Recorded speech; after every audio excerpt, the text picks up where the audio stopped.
je me suis perdu sur YouTube, comme ça m'arrive régulièrement. Voilà, j'étais tel quel, hein, dans mon canapé, dans un petit tunnel TDH, comme ça m'arrive souvent, à regarder des vidéos YouTube. Et là, je ne regarde pas souvent ce genre de vidéos.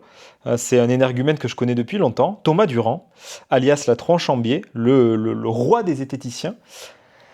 Ça fait des années que je pense à faire une vidéo sur ce bonhomme.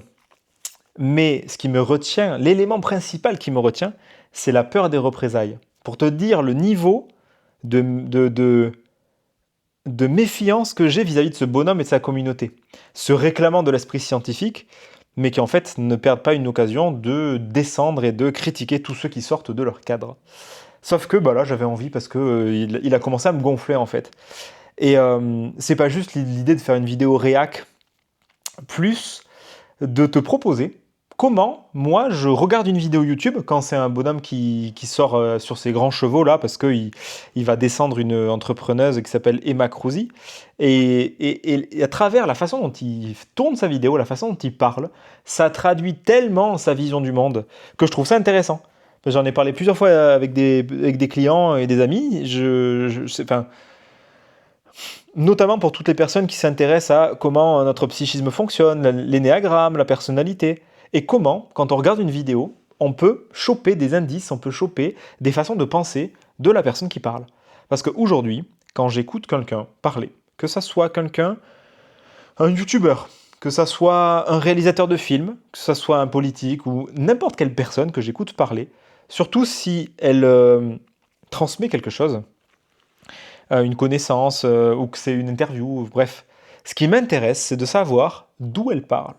Pourquoi ces mots-là sont choisis. Qu'est-ce que, avec quelles lunettes elle regarde le monde.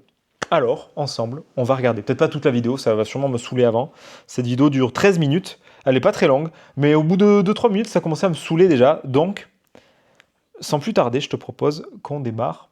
Et je ne sais pas du tout ce que ça va donner. Donc, on improvise, hein. Également dans Santé Magazine. Donc, on a donc Camille. Alors, je te donne le contexte quand même. Titre de la vidéo, business de la naissance souveraine d'Emma Cruzy. En gros, Emma Cruzy, je ne connaissais pas. Une entrepreneuse qui est sur le business de l'accouchement à la maison. Accouchement souverain, un truc comme ça. Qui vend des programmes, du coaching, des trucs comme ça sur ce sujet-là. Soit, je ne connais pas, j'ai pas d'avis, mais pourquoi pas.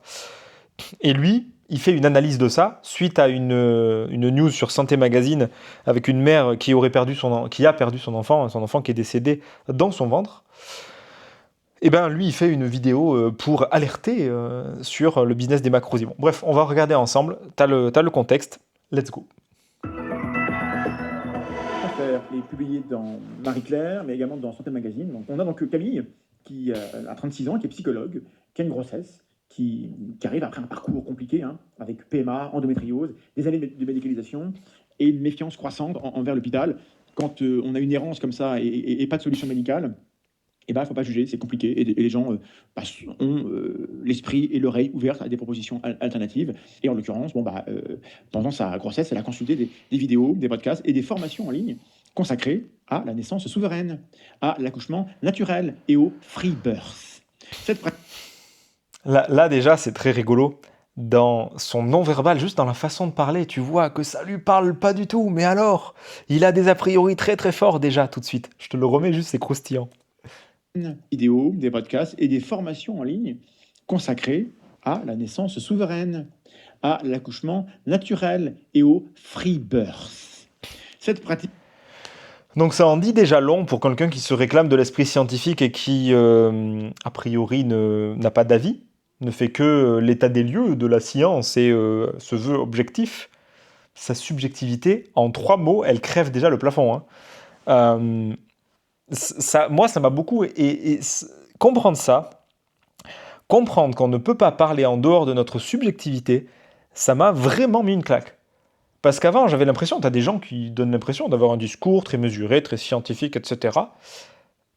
Sauf que tu peux jamais t'extraire de ta subjectivité. C'est vraiment tes émotions pilotent toujours en sous-main. Système 1, système 2 de Kahneman, tous les biais cognitifs, même quand on les connaît. Enfin bref, tu sais, j'imagine tout ça. Mais là, c'est déjà marrant de voir à quel point ce sujet l'énerve et comment ça va orienter tellement son analyse. qui consiste à accoucher sans sage-femme, surtout, sans obstétricien, sans présence médicale qualifiée. Et d'après le récit, donc publié par Marie-Claire et repris par Santé Magazine, elle a notamment acheté une préparation en ligne des Macreusis à 329 euros. Il y a pire, hein, j'ai vu des sommes à 6 900. Donc elle a pris le forfait light des Macreusis, donc avant de prévoir un accouchement non assisté avec une gardienne des naissances trouvée sur Instagram. À 39 semaines de grossesse, la poche des os se fissure. Le liquide qui sort est, hélas, verdâtre et malodorant. Et avec un suivi obstétrical ordinaire, ceci lui aurait imposé une évaluation médicale rapide. On a fait des examens. Parce que ça peut signaler la présence de méconium dans le liquide amniotique et une souffrance fétale. Camille, elle, elle reste chez elle. Elle relie les supports des réseaux de Freebirth et elle dira ensuite à Marie-Claire, au lieu d'écouter mon instinct et mon système d'alarme, je suis allé chercher la ressource théorique qui me rassurait. C'est une phrase clé que je répéterai à la fin. Pendant 3 jours, donc, le travail avec cette poche des os qui est ouverte continue. Et après une nuit de contraction intense, tout s'arrête. Donc tout est bloqué, le bébé ne sort pas. Camille contacte sa gardienne des naissances qui temporise à distance et qui lui indique un accouchement physiologique. Ça peut durer, écoutez bien, 7 à 9 jours. Voilà, on en est là. Interrogée par Marie-Claire, la professeure Anne Chantry, sage-femme à Port-Royal, explique qu'un tel délai expose le fœtus à un risque grave. Les contractions longues et fortes diminuent les échanges sanguins entre la mère et l'enfant. Et donc ça peut conduire au drame. La partenaire de Camille finit par appeler les pompiers. À la maternité, le couple apprend que le bébé est mort, sûrement depuis plus de 48 heures. Imaginez le traumatisme de vous dire que vous avez eu un bébé mort dans le ventre pendant 2 jours en essayant d'accoucher. Je laisse ça reposer quelques instants, parce qu'on n'est pas censé vivre un drame lorsqu'on accouche. C'est censé être un moment formidable. Et je veux rassurer tout le monde, hein, en général, ça se passe bien. Quand vous avez le bon encadrement, ça se passe bien, mais du coup, si vous avez fait... Pas grand-chose à redire là-dessus, mais une question de sémantique un petit peu. Je tiens à rassurer tout le monde. Encadrement nécessaire, tant qu'est-ce qu'il a dit? En général, ça se passe bien. Quand vous avez le bon encadrement, ça se passe bien. Le bon encadrement. Ah, mais du coup, si vous avez fait ce choix-là, revoyez vos priorités. Peut-être que la priorité, c'est que ça se passe bien. Le drame... Pour le fond, dans ce qu'il dit là, il n'y aurait pas grand-chose à redire. Si tu es enceinte et que tu as un problème qui met en cause la vie du bébé ou la tienne, c'est du bon sens que d'aller voir les personnes compétentes et pas de faire appel à une nana sur Instagram. C'est bon. Ce discours-là, il est... c'est du bon sens, c'est un peu, c'est logique, c'est du bon sens. Bien sûr, il y a des gens qui n'ont pas ce bon sens et où du coup, ce genre de vidéo amène, je sais pas, ça paraît lunaire, hein, mais bref, c'est un bon sens qu'il est bon de rappeler. Ouais, mais c'est comme si je te disais, bon, il pleut vraiment beaucoup, prends ton parapluie. Bon, voilà, ok. Évidemment que si je suis à 2 doigts de perdre mon bébé et que j'ai des trucs bizarres, je vais peut-être aller consulter. Bref, donc c'est en substance qu'est-ce qu'il dit, donc j'ai pas grand-chose à redire sur le sujet. Ce qui m'intéresse, c'est déjà la sémantique avec laquelle il commence à parler d'encadrement, à parler de rassurer, et ça va continuer. Qu'a vécu cette petite famille vient d'un enchaînement qui commence avec une défiance envers l'hôpital, qu'on peut comprendre, avec des contenus qui présentent cette défiance comme une lucidité, et puis une figure d'autorité en ligne, une personne non médicale qui se place en position de conseil au moment critique. Et puis on a un signal d'alerte qui n'est pas interprété comme il faut, mais comme une étape normale d'un processus physiologique. Et dans l'intervalle, le bébé est mort. Et Macreusis vend précisément le type de cadre mental qui enferme les... Défiance de l'autorité, et Macreusis, donc une autorité qui manifestement il n'aime pas, vend un cadre mental. Les gens dans une logique où ils ne se rendent pas compte des risques qu'ils prennent et donc ça autorise ce genre de drame. Sur la part... Donc, elle vend un cadre dans lequel les gens ne se rendent pas compte du risque qu'ils prennent, donc ils ne sont pas souverains, ils ne sont pas autonomes, et lui, ça lui fait peur. Et c'est ça qu'il ne nous dit pas, le loulou, c'est que ça lui fait peur, et qu'il est en train de parler surtout de lui, et qu'il est en train de projeter sa propre peur sur son audience. Bon, c'est pas un scoop, c'est l'archétype du type 6 énéagramme zététicien, ce bonhomme, il y en a beaucoup de type 6 en zététique. Le type 6 se caractérise par un mental très très très très fort, avec un monde dangereux dans lequel il y a beaucoup de peur, et donc il va projeter à l'extérieur sans s'en rendre compte ses peurs. Mais là, ce monsieur, je lui conseillerais bien de prendre... est-ce que je vais le retrouver? Merde, je sais plus, du pas d'amalgame 500 mg. Si j'étais son médecin, je lui prescrirais du pas d'amalgame 1 gramme même, matin, midi, soir. Parce que là, il nous fait une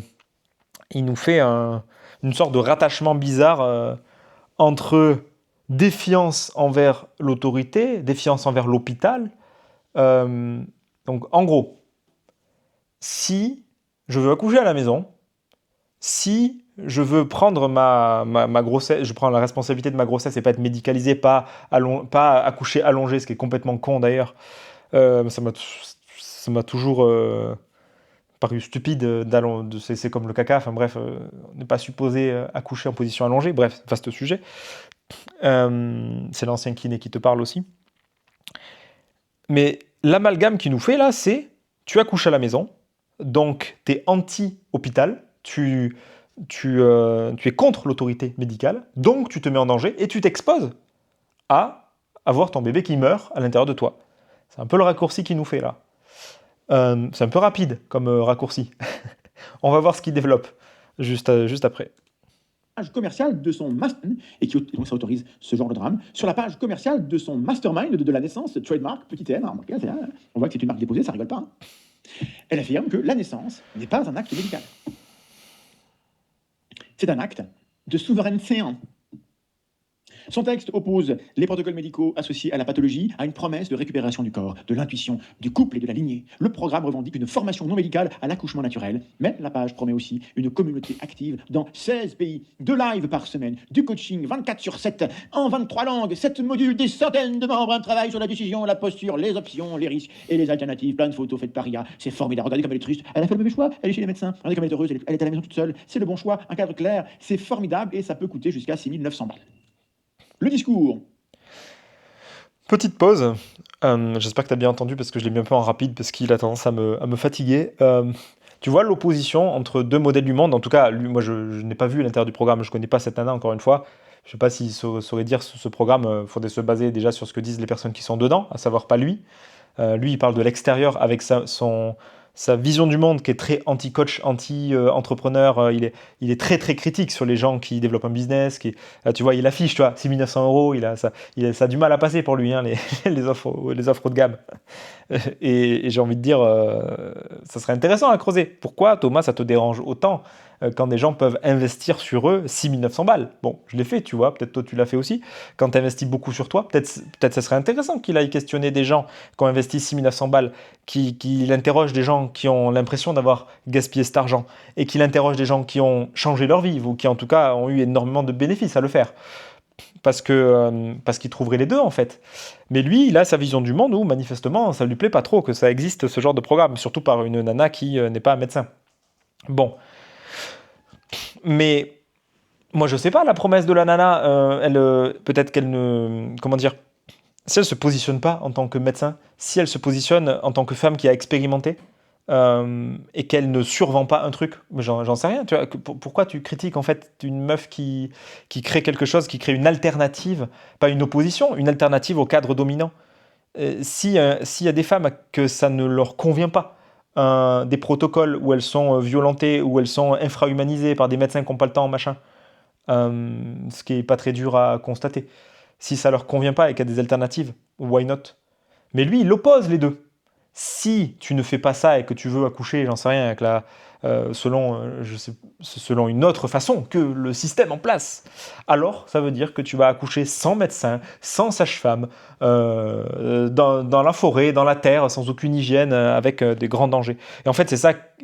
Il semblerait, je vais l'hypothéser, je ne connais pas personnellement Thomas, il semblerait que ça lui fasse peur. Il semblerait que la seule chose dont il parle, c'est qu'il a peur que les gens voient ce genre de programme, se substituent à leur propre souveraineté, délèguent leurs responsabilités et suivent les conseils d'Internet de personnes qui ne sont pas professionnels de la santé, professionnels de l'accouchement, de la périnatalité. Et là, Thomas, je dis oui. Oui, je comprends que tu aies peur, je comprends que tu aies besoin d'être rassuré, et effectivement, c'est quand même cool si dans son programme, il y a des personnes qui sont spécialisées dans le médical, s'il y a des sages-femmes, s'il y a des Des obstétriciens. Ça ferait sens, tu vois. Je doute qu'à un endroit, à moins qu'elle risque des ennuis, cette Emma, je doute qu'à des endroits, elle dise explicitement arrêtez tout contact avec un obstétricien. Ne prenez pas de sage-femme. Accouchez tout seul à la maison en étant complètement inconscient de tous les risques. Bref, il me semble là qu'il y a je crois qu'on appelle ça le sophisme de l'homme de paille. Tu vois, il crée un homme de paille, il crée un argumentaire de ce qu'elle n'a pas dit pour le débunker, et lui, ça entretient sa vision du monde que tout ce qui sort du cadre sous-entendu de son cadre normé, pro-État, où il faut bien respecter tous les protocoles, les trucs, parce que c'est rassurant, c'est connu, tu vois, il y a un historique. Quand on fait comme ça à l'hôpital, machin, les femmes, elles sont bien sous contrôle, on sait qu'il y a moins de mortalité. Oui, et il en parle aussi un petit peu à demi-mot. Oui, et le coût de ces protocoles, de ces médecins qui n'ont pas le temps, de ces femmes qui sont violentées, qui forcent, qui se déchirent, qui sont découpées, bref, qui sont pas souveraines, là, justement. Et c'est ça que la Emma en question, elle propose dans son programme, on dirait, et c'est ça qui a l'air de l'énerver, c'est une souveraineté qui fait que toi, en tant qu'individu, tu décides de donner la vie dans les critères et les conditions que tu as décidé. Ça peut inclure un médecin, ça peut inclure une sage-femme, ça peut inclure des professionnels de la santé, ça peut inclure des professionnels pas de la santé, parce que ça a aussi du sens d'être accompagné par des gens qui peuvent, j'en sais rien, des thérapeutes, des personnes, avoir un soutien émotionnel. Je veux dire, ça s'exclut pas. Tout comme Rafael Nadal qui joue au tennis, il peut tout à fait se faire coacher ou avoir de la sophrologie par des gens qui n'ont jamais touché une raquette, c'est pas un problème, tu vois. Donc, je pense que là, je constate beaucoup d'amalgames, là où ça mériterait qu'on ait de la nuance et où en fait, le monde de demain, et c'est sûrement le cas dans plein de pays, je sais pas, je suis pas expert du sujet, mais le monde de demain, ça sera une femme et son mari qui décident dans quelles conditions ils veulent que ça se fasse. Je connais des personnes qui commencent à faire ça. C'est très difficile en France, ça oppose beaucoup de résistance. Parce que justement, tu sors des protocoles, tu sors de ce qui est normé, etc.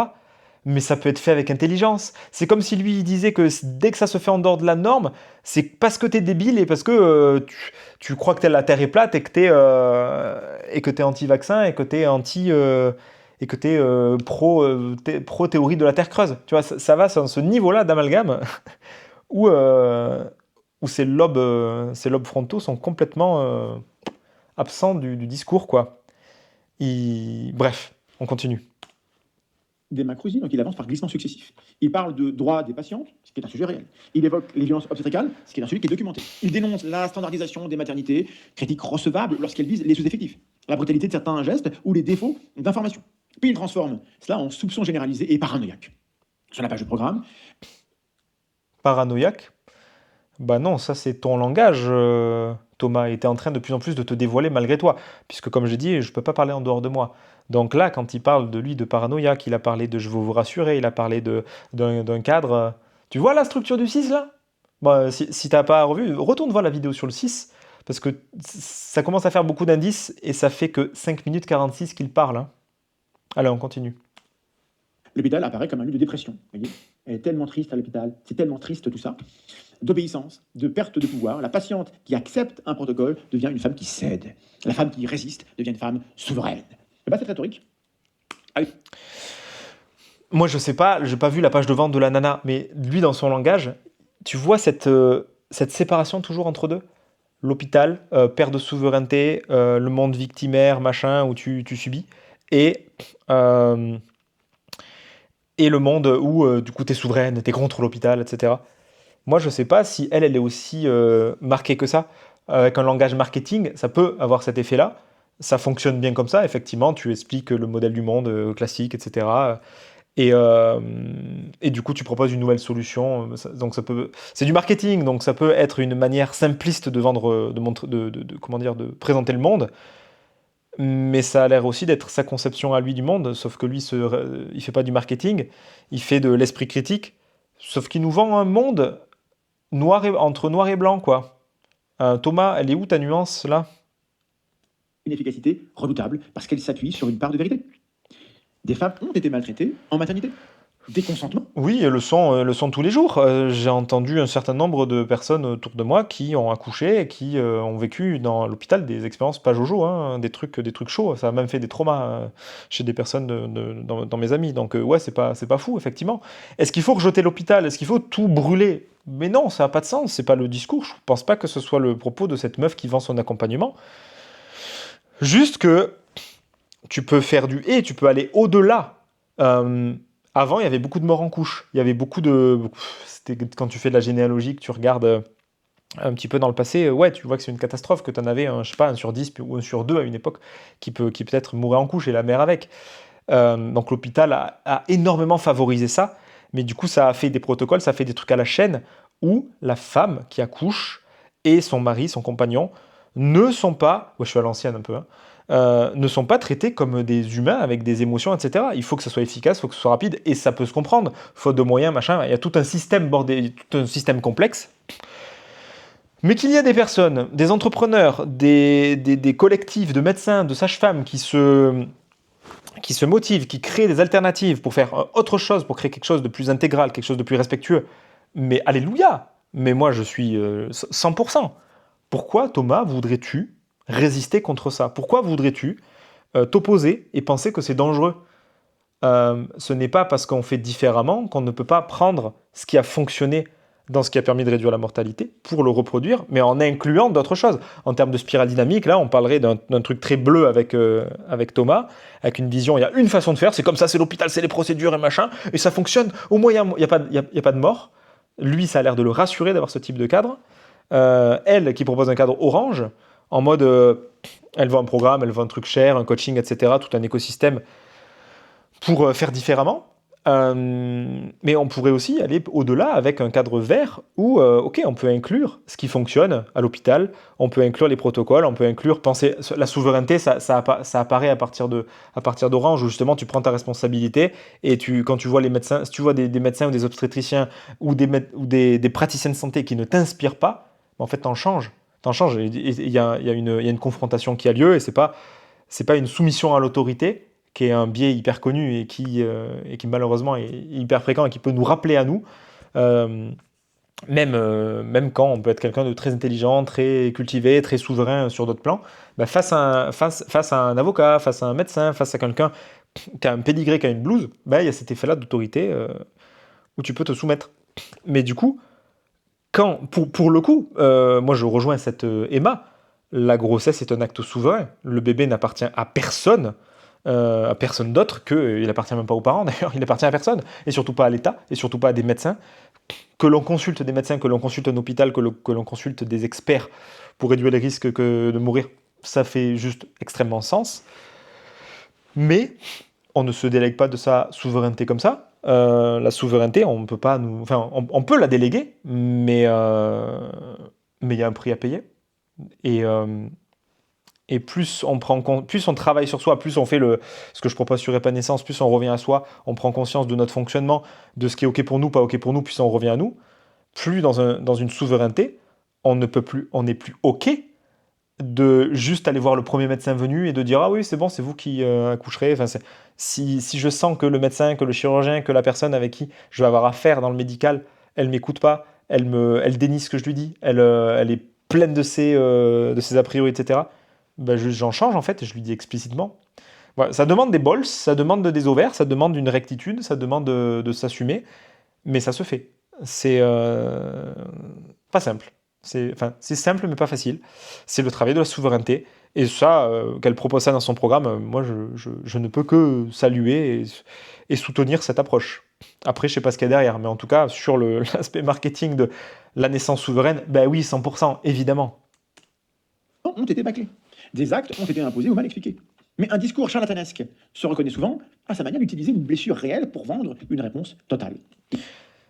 Et c'est là où tu vois, il fait de l'étiquetage, le loulou. Il aime vraiment pas. Et du coup, il sort de son esprit critique et il fait des étiquetages. Discours charlatanesque.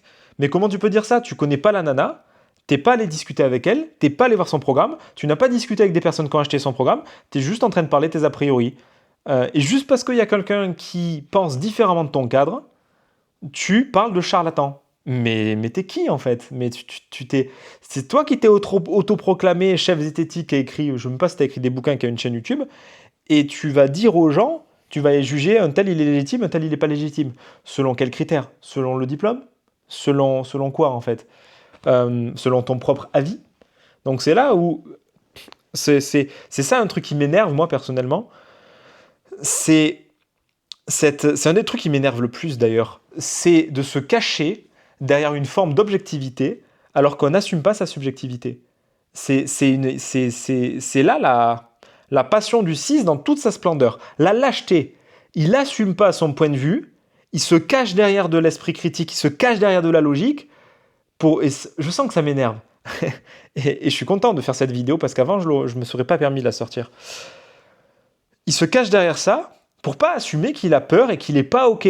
Mais vas-y, dis-le que t'es pas OK, que t'aimes pas ces marketeurs, que t'aimes pas les coachs. Je pourrais t'entendre, je pourrais ne pas être d'accord, mais je peux complètement entendre ton point de vue. Mais putain, assume-le au lieu de te cacher derrière ton esprit critique à 2 balles et à te faire croire que t'es du côté de la science. Parce que, mon gars, il est là, il est là avec son cortex limbique qui est flippé et il te raconte, et ça, t'as un mec en cravate, t'as l'impression qu'il est sérieux et il est suivi. Non mais sans déconner, il est suivi par 308 000 personnes, 19 000 vues, et, euh, et tu vois dans les commentaires que des gens qui sont en mode « Ah mais oui, mais oui, mais oui ». Mais il ne pense pas là, Thomas. Il n'y a aucune pensée, il n'y a aucune pensée critique. Il n'a pas de métacognition sur lui-même et ce qu'il est en train de dire là. En tout cas, je n'en vois pas du tout. Je peux voir sa vision du monde, je peux voir la vision du monde des Macrosies, je peux voir des bribes parce que c'est que des bouts de vidéo. Et je peux voir je peux voir chacun d'où il parle en fait. Je vois l'entrepreneuse qui fait son bise, qui peut-être fait les choses bien, je n'en sais rien, mais si je creuse, je verrai peut-être beaucoup de témoignages. Mais les témoignages n'est pas une preuve. Mais s'il y a des dizaines, des centaines de témoignages et qui sont sincères, peut-être qu'il y a vraiment, ça aide vraiment les clientes. Peut-être qu'il faudrait les questionner aussi du côté des déçus pour faire ouais, mais en tout cas, il y a une meuf qui fait un business, peut-être qu'elle apporte de la valeur, ça a l'air, j'en sais rien.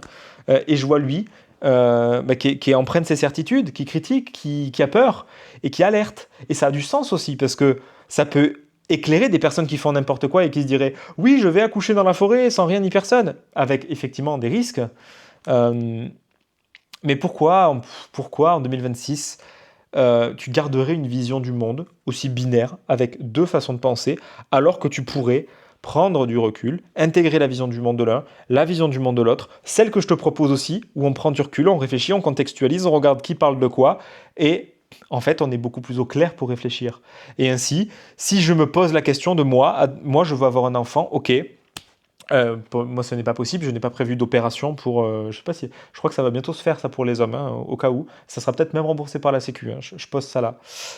Mais pendant ce temps-là, les thérapies PTSD qui fonctionnent vraiment, ça, c'est pas remboursé par la Sécu avec des substances illégales. Bref, parenthèse. Hein, on en reparlera peut-être, peut-être pas, je sais pas. Mais du coup, imaginons que je veux accoucher, que je veux que ma compagne accouche. Nous allons réfléchir en toute souveraineté. Comment on veut faire? Comment on veut s'y prendre? C'est quoi l'accouchement physiologique? Est-ce que c'est allongé sur une table? Non. Donc on va pas faire ça. Donc ça sera probablement pas à l'hôpital. Ok. Mais je veux pas pour autant le faire dans le fond des bois, au fin fond dans des circonstances bizarres. Mais peut-être ça peut être à la maison. Et peut-être qu'il faut, il faut quoi? Il faut une sage-femme? Est-ce qu'il faut un suivi médical? Probablement oui. Une écho? Ok. Il faut qui? Comment? On va aller voir les médecins. On va aller voir des médecins, des obstétriciens. Putain, c'est dur à dire. Et on va leur demander comment ils travaillent. Est-ce que vous êtes ouvert à un accouchement à la maison ou est-ce que vous êtes dans vos protocoles? On va peut-être le demander avec un peu plus de douceur. Et puis comme ça, on va faire nos courses en fait. Parce que je ne suis pas un agent du système, je ne suis pas à la solde de l'hôpital ou du gouvernement, je n'ai pas de compte à leur rendre. Si moi et ma compagne, on veut faire un gamin, on va en fait le réfléchir ensemble et on va faire un plan concret d'action et je vais utiliser et mon réseau et l'intelligence artificielle et les bouquins pour réfléchir à comment on fait ça bien en fait. Comment on fait ça dans le respect de l'être qui va naître, dans le respect de moi, dans le respect d'elle et dans le respect de nos convictions, de nos valeurs, en composant avec comment ça fonctionne aussi. Donc, je sais qu'il y a des gens qui font ça dans l'eau, il y a des gens qui font ça dans des cliniques privées, il y a des gens qui font ça à l'hôpital. Il y a plein d'options en fait. Et là, Thomas, il est attaché à une façon de faire avec un protocole. Les protocoles, c'est cool, mais il y a autre chose dans la vie. Il n'y a pas que les protocoles. Ça, c'est une partie de la totalité. Et du coup, ben, on peut évaluer aussi en fonction de la grossesse. La grossesse, elle est tranquille, elle est simple, easy. Peut-être qu'il y a un minimum de suivi, ça sera tout tranquille. Ou peut-être qu'il y a des grossesses à risque, effectivement. Il a parlé de comment ça s'appelle? D'endométriose, il a parlé de grossesse extra-utérine, dans les trompes, etc. Des grossesses plus complexes qui méritent plus de suivi. Et là, on contextualise en fait. Donc, si moi demain je suis confronté, quand je serai confronté à ça, eh ben, je vais le réfléchir de cette façon-là, en toute souveraineté. Et je ne souhaite pas, et je ne peux pas, enfin, comment dire, je, on ne m'enlèvera pas ma souveraineté. Mais ça, c'est sur le sujet grossesse. Mais sur ce sujet-là, tu peux l'amener sur l'alimentation, tu peux l'amener sur le business, donc sur le travail, tu peux l'amener sur la spiritualité, tu peux l'amener sur ta façon de décider qu'est-ce que tu manges, qu'est-ce que tu consommes, etc. Et dans une époque sombre où la souveraineté est en train d'être étouffée à plein d'endroits, eh ben, quand tu veux toi-même entretenir ta souveraineté, attention, souveraineté, ça ne veut pas dire opposition, rébellion, anti-ceci ou anti-cela. Souveraineté, je te laisse regarder l'étymologie du truc, c'est je suis souverain, je suis responsable de moi, de mes besoins, de ma réalité. Et du coup, c'est moi qui décide en fait. C'est moi qui décide les termes selon lesquels ça va se faire. J'utiliserai des consultants. J'ai trop parlé, ça a coupé, la carte mémoire, elle avait plus de place. Faut que je pense à faire le tri. Donc bref, tout ça pour dire que je choisirai moi en conscience. Ça n'est pas, non, moi, je n'ai pas envie de déléguer ma responsabilité dans ma vie à qui que ce soit. Même quand je vais voir un médecin, même si je vais voir un chirurgien, même si ma survie en dépend, ben en fait, pourquoi je délèguerais ma souveraineté? Et tu as des gens qui, lorsqu'ils sont en face d'un médecin, c'est l'exemple le plus caricatural, comme il y a une question de vie, de mort, d'enjeu, enfin, il y a plein de trucs, il y a une logique en analyse transactionnelle de parent-enfant, il y a plein d'enjeux. Ben, ça va vite activer l'enfant face à un parent et du coup tu perds instantanément toute forme de souveraineté et tu te soumets à l'autorité. Ouais, mais quand tu travailles sur ça, quand tu travailles sur papa-maman en thérapie, quand tu libères des trucs, ben, tu reprends ta souveraineté parce que tu prends soin de ton gamin à l'intérieur. Et du coup, ben, ça te pousse dans la vie à faire des choix et à prendre des décisions éclairées où ta souveraineté va faire que tu vas pas suivre un chemin commun. Moi, je n'ai pas envie de suivre un chemin tout tracé qu'on aura décidé à ma place. Et c'est pas parce qu'il y a des protocoles que je vais les suivre. Par contre, je vais pouvoir les regarder, les analyser, regarder ce qui fait sens. Je peux regarder les études, les méta-analyses. En moins de 10 minutes, avec une IA qui est bien promptée, c'est fait. Bon, je peux pousser le truc, ça peut prendre 1 heure. Mais qu'on ne me dise pas qu'on n'a pas les compétences pour lire des études ou qu'on n'a pas le temps.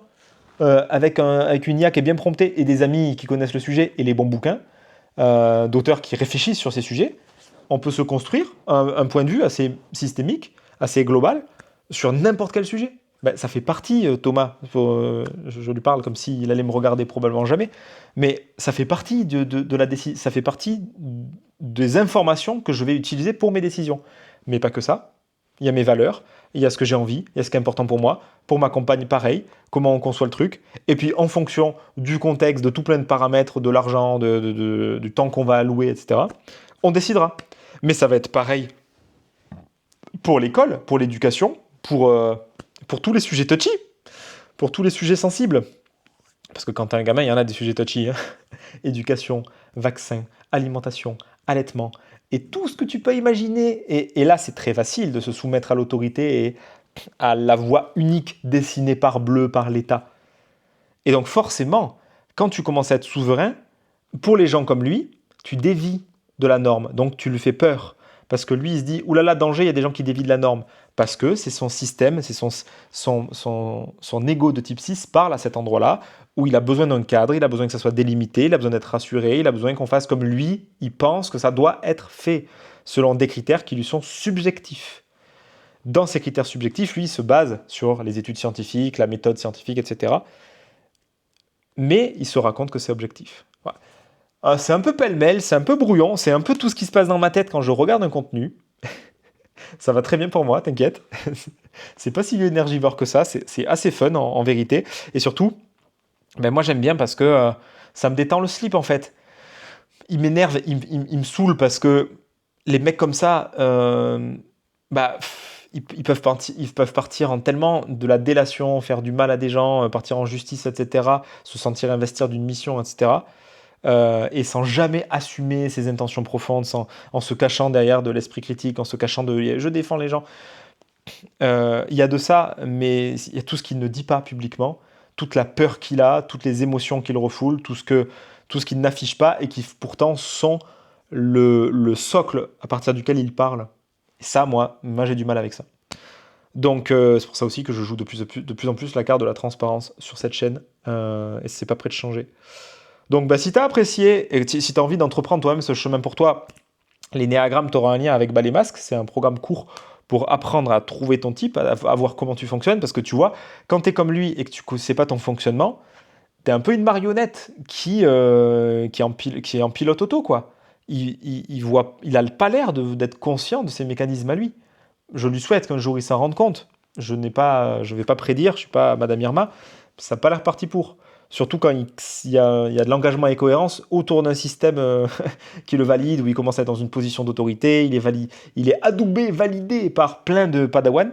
Donc ça va pas être facile pour lui, mais je lui souhaite quand même de faire ce travail. Vraiment, moi j'ai pas de, il me saoule, mais je peux facilement me relier à son petit enfant intérieur qui est très apeuré et à avoir de la compassion.